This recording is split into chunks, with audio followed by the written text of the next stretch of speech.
অসম চৰকাৰে মহিলা আত্মসহায়ক গোটৰ সদস্যসকললৈকে 10,000কৈ টকা আমি অনুদান হিচাপে আগবঢ়াম।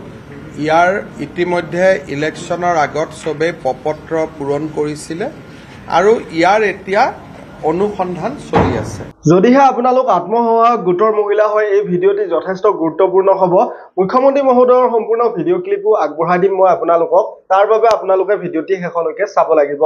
এতিয়া ঘটনা হ'ল মুখ্যমন্ত্ৰী মহোদয়ে পুনৰ আত্মসহায়ক গোটৰ মহিলাসকলক যে 10,000 দিব সেই 10,000 সম্পৰ্কে আপডেট দিছে আৰু তেওঁ জনাইছে যে 10,000 নহয়, প্ৰথম কিস্তিত 10,000 দিয়াৰ পিছত আকৌ 15,000 দিয়া হ'ব। আনহাতে অন্যান্য লোন দিয়া প্ৰতিষ্ঠান বেংকবিলাকৰ লগত আলোচনা কৰি থকা হৈছে। মুখ্যমন্ত্ৰী মহোদয়ে যি 10,000 দিব তাৰে লগত আৰু অন্যান্য লোন দিয়া প্ৰতিষ্ঠানে যদি 10-15,000 25,000 টকাৰ লোন দিয়ে তেতিয়া হেনো মহিলাসকলে নিজৰ ভৰিৰ ওপৰত থিয় হ'ব পাৰিব। প্ৰথমে 10,000টো দি লওঁ বুলি তেওঁ স্পষ্টকৈ জনাইছে। নেটফ্ৰীৰ লগত এই সম্পৰ্কে আলোচনা কৰা বুলিও জনাইছে। চ' যিসকল মহিলা তাত মেছেজ আহিছিলে অনলাইনত ফৰ্ম পূৰ হোৱা বুলি, তেওঁলোকে টকাটো পাব। 35 লাখ অসমৰ মহিলাই লাভ কৰিব টকাটো।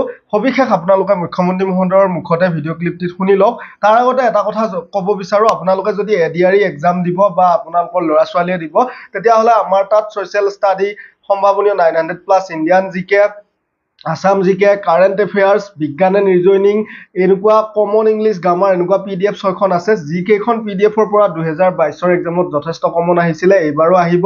আপোনালোকে 8473859389 এই হোৱাটছআপ নম্বৰত যোগাযোগ কৰি ল'ব পাৰিব। এই PDF খিনিৰ বিশেষত্ব হ'ল 2000ৰ পৰা 2021 চনলৈ প্ৰশ্ন কাকত সংগ্ৰহ কৰি প্ৰস্তুত কৰা হয়, গতিকে কমন অহাটো নিশ্চিত। আপোনালোকে এতিয়া মুখ্যমন্ত্ৰী মহোদয়ৰ ভিডিঅ' ক্লিপটি শুনি লওক। অসম চৰকাৰে মহিলা আত্মসহায়ক গোটৰ সদস্যসকললৈকে 10,000কৈ টকা আমি অনুদান হিচাপে আগবঢ়াম। ইয়াৰ ইতিমধ্যে ইলেকশ্যনৰ আগত সবে প্ৰপত্ৰ পূৰণ কৰিছিলে আৰু ইয়াৰ এতিয়া অনুসন্ধান চলি আছে। আৰু মই যিমান দূৰ জানো প্ৰায় 35 লাখ মহিলাই 10,000কৈ টকা পাব, তাৰমানে 3,500 কোটি টকা। আৰু এই 10,000 টকা ঘূৰাই দিব নালাগে। এতিয়া নেটফ্ৰীয়ে যদি ইয়াৰ ভিতৰত যিসকল বিচাৰে তেওঁলোকক যদি 15,000 টকাৰ এটা লোন দিব পাৰে, তেতিয়াহ'লে মহিলাসকলে 25,000 লগ লাগি কিবা এটা ভাল কাম কৰিব পাৰিব। বা এই বছৰ যদিও নিদিয়ে, আমি অহা 10,000 টকা যিসকলে ভাল কাম কৰিব তেওঁলোকক আমি পিছত আৰু 15,000 দিম। তেতিয়া যদি নেটফ্ৰীয়ে লগত 10,000 টকা এটা লোন দিব পাৰে তেতিয়া মহিলাখিনি উপকৃত হ'ব। কিন্তু নেটফ্ৰী ইমান ডাঙৰ অনুষ্ঠানো নহয় যে সকলোকে দিব পাৰিব।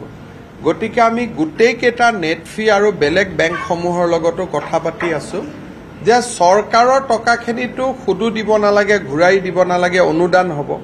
কিন্তু তাৰ লগত আপোনালোকেও যদি লোন এটা দিব পাৰে তেতিয়াহ'লে মহিলাখিনিয়ে নিজৰ ভৰিৰ ওপৰত নিজে থিয় হ'ব পাৰিব। এইটো এটা আমাৰ ডাঙৰ প্ৰগ্ৰেম এটা আমি চিন্তা চৰ্চা কৰি আগবাঢ়ি গৈ আছোঁ। প্ৰথমতে মোক 10,000 টকাটো দি ল'ব দিয়ক, তাৰ পিছত আমি বাকীখিনি পৰ্যায়ত আমি আগবাঢ়ি যাম।